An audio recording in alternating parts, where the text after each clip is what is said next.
સ્વાધ્યાય 3.1 નો દાખલા નંબર 1 જોવા જઈએ પહેલાં આપણે રકમ સમજી લઈએ છીએ કે ભાઈ શું છે રકમ.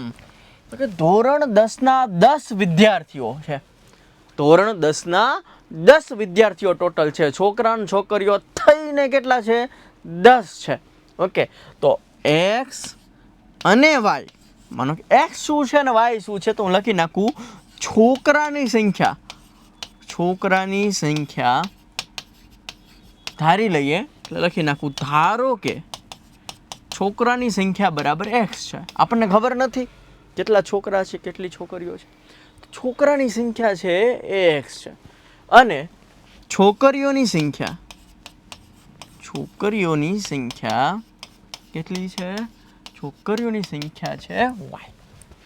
અને ટોટલ 10મા ધોરણમાં 10 વિદ્યાર્થીઓ છે. હવે બીજું શું કીધું છે? જો ભાગ લેનાર છોકરીઓની સંખ્યા છોકરાઓની સંખ્યા કરતાં 4 વધારે હોય, છોકરાની સંખ્યા એક્સ છે, છોકરા કરતાં 4 વધારે છે છોકરીઓની સંખ્યા. હલો, છોકરીઓની સંખ્યા વાય છે, છોકરીઓની સંખ્યા એ છોકરાના સંખ્યા કરતાં 4 વધારે છે. તો આપણે છોકરા કેટલા હશે ને છોકરીઓ કેટલા હશે શોધવાનું છે, પણ આલેખની રીતે શોધવાનું છે ભાઈ.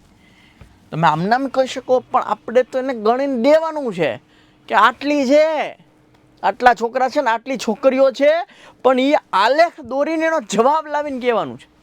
જો તમને ફરીથી પ્રશ્ન સમજાવું છું, પહેલાં આપણને આ બે સમીકરણ મેળવતા આવડવા જોઈએ, પછી તો તમને મજા આવશે. ટોટલ ધોરણ 10માં છોકરા અને છોકરીઓની સંખ્યા ભેગી થઈને 10 છે. ભેગી થઈને કેટલી છે? 10 છે. છોકરા એક્સ છોકરીઓ વાય બધી ભેગી થઈને કેટલી છે? 10 છે. છોકરીઓની સંખ્યા, આ છોકરી છે, છોકરીઓની સંખ્યા છોકરાની સંખ્યા કરતાં 4 વધારે છે.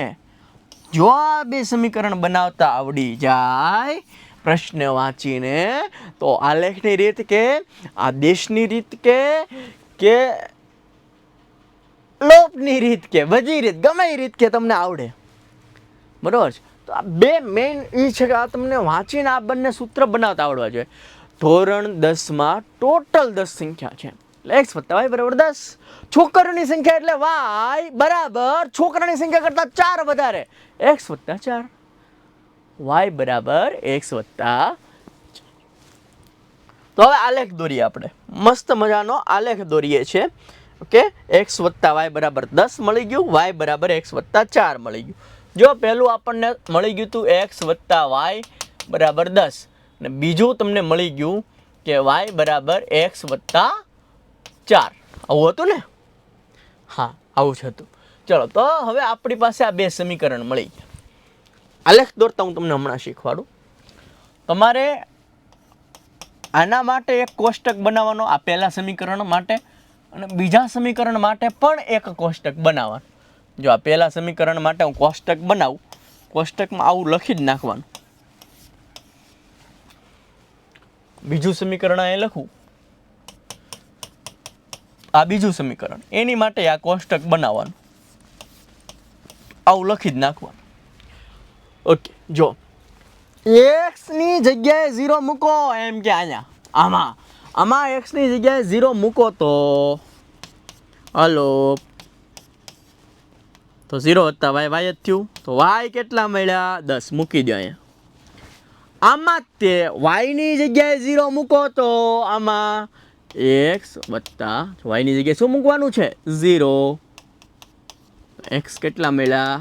10. તો તમને બે બિંદુ મળી ગયા, 0,10, 10,0. 0,10, 10,0. એક્સ ની જગ્યાએ 0 મૂકો તો વાય શું મળશે? જો અહીંયા 0 મૂકી દો, 0 વત્તા 4 વાય શું મળે? 4. એટલે એક બિંદુ મળ્યું 0,4. વાય ની જગ્યાએ 0 મૂકો તો જો તમને મૂકીને દેખાડો, વાય બરાબર એક્સ વત્તા 4. વાય ની જગ્યાએ 0 મૂકો તો આ વત્તા 4 આ બાજુ જાય ને તો ઓછા 4 થાય. એક્સ શું મળ્યું? ઓછા 4. એક બિંદુ મળ્યું 0,4, બીજું બિંદુ મળ્યું -4,0. તો આ જે બિંદુ મળ્યા ને તમારે ગ્રાફમાં દર્શાવવાના છે. ગ્રાફ કેમ દોરવો ને મેં તમને શીખવાડ્યો છે. જોઈએ આ 4 બિંદુ લખી નાખું નેક્સ્ટ સ્લાઇડ ઉપર અને પછી આપણે આલેખ દોરીએ. એક મળ્યું 0,10 ને 10,0. આની એક લાઈન દોરવાની. ઓકે, બીજું શું હતું તો કે 0,4 ઓછા 4,0. 0,4 ઓછા 4,0. આ 4 બિંદુ મળી ગયા છે એટલે હવે તમને જવાબ તમારો મળશે પરફેક્ટ. ઓકે, એમાંય તમારી પાસે તો આલેખ છે. તમારી પાસે શું છે? આલેખ હશે એટલે તમને મસ્ત મળશે. ઓકે, પરફેક્ટ આન્સર મળશે. તો જુઓ, દોરું. એક્સ એક્સિસ ઉપર -4 સુધી જવાનું છે અને આમ તમારે 10 સુધી જવાનું છે. આમ તમારે ક્યાં સુધી જવાનું છે? 10 સુધી જવાનું છે. એટલે આને હું થોડુંક આ બાજુ દોરું. ઓકે, અહીંયા દોરું, વાંધો નહીં ને.